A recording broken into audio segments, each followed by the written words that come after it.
Hi, Liam Ferney here. Great to be part of QPF's Panacea Poets series. I'm going to be reading you some poems from my study on Turrbal and Yagara land. I'd like to pay my respects to elders past, present, and emerging. The brief for these Panacea readings, I guess, was compassionate, hopeful, humorous. So I'm going to be reading some poems from before we started down the darkest timeline. The first poem I'm going to read is called Shark of Messina. It was written in response to the 2018 Milan-San Remo cycling classic. This was the decade we learnt how mobs work, what they extract. You didn't need me to pitch you that. You're already up to your dick in it. Despite my tendings, the holdings come to less, but still I come to poetry. The simple advice: keep the things that bring you joy. Come back to them. Living, like Nibali on the Poggio, again and again and again. And then I thought I might read a couple of love poems, because what's more hopeful than a love poem? This is called Green Slopes in March. Alternate versions of Tom Thumb's blues. You're done up like somebody's dream, and that band next door makes young marble giants of Triple M evergreens. A weekend blanking the present while the saltwater creek breathes under the highway. Snorkelers fetch oysters and outboard cowboys flirt with the vagaries of the bar.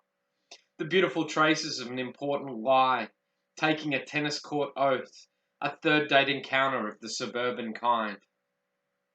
The blades topple the attics en route to Wembley, a destiny to delight the marketing department. It winds the month's spring, the way you unravel a story with more moving parts than the automaton barnuming the gossip that shifts all the tickets to the miraculous medicine show. I am a lucky country and a bloke who's figured out that if you dial up the moon and stare down the barrels, any great adventure can be tapped. This one's called Happy Endings for the Unicorn Cats. What God gives on the day after the end we mistook for a beginning. And maybe it is pretty to think so. For only that moment when the Maquisard escapes.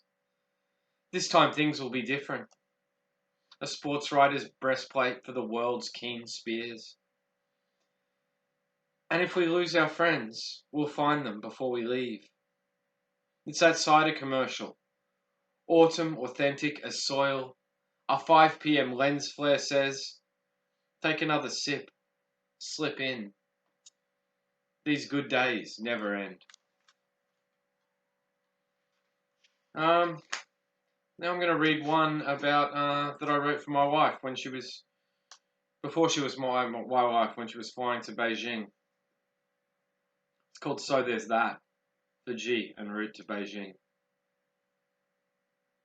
She goes as gently as the jet engines permit, and I suppose that's what makes it one of those jokes that eventually comes true.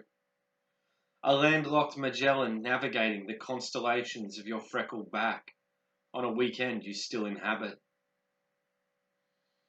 And like a car accident, it doesn't quite come out of the blue. There are the long seconds before impact, learning for the first time, the wonder of spring dawn malacking your new hair. A tender moment wrapped around a grey gum.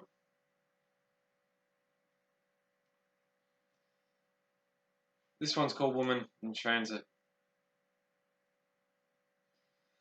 The same crescent moon and you're the royal flush splayed triumphantly over my book review intentions.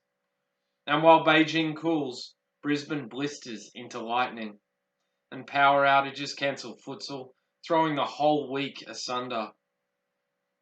What a day it must have been, G. I threw you a picnic.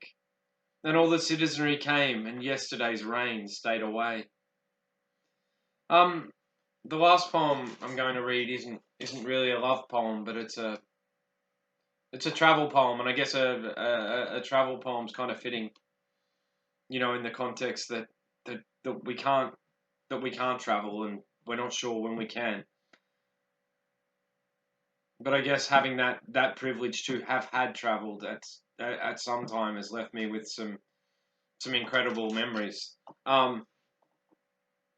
Everything in this poem actually happened. It's called A Georgian Ode. Stoned on a Vladikavkaz copper's spliff, drunk on a Tbilisi dentist's vodka, Eno and the sunset gilding the uplands as day rushes down the Shikari.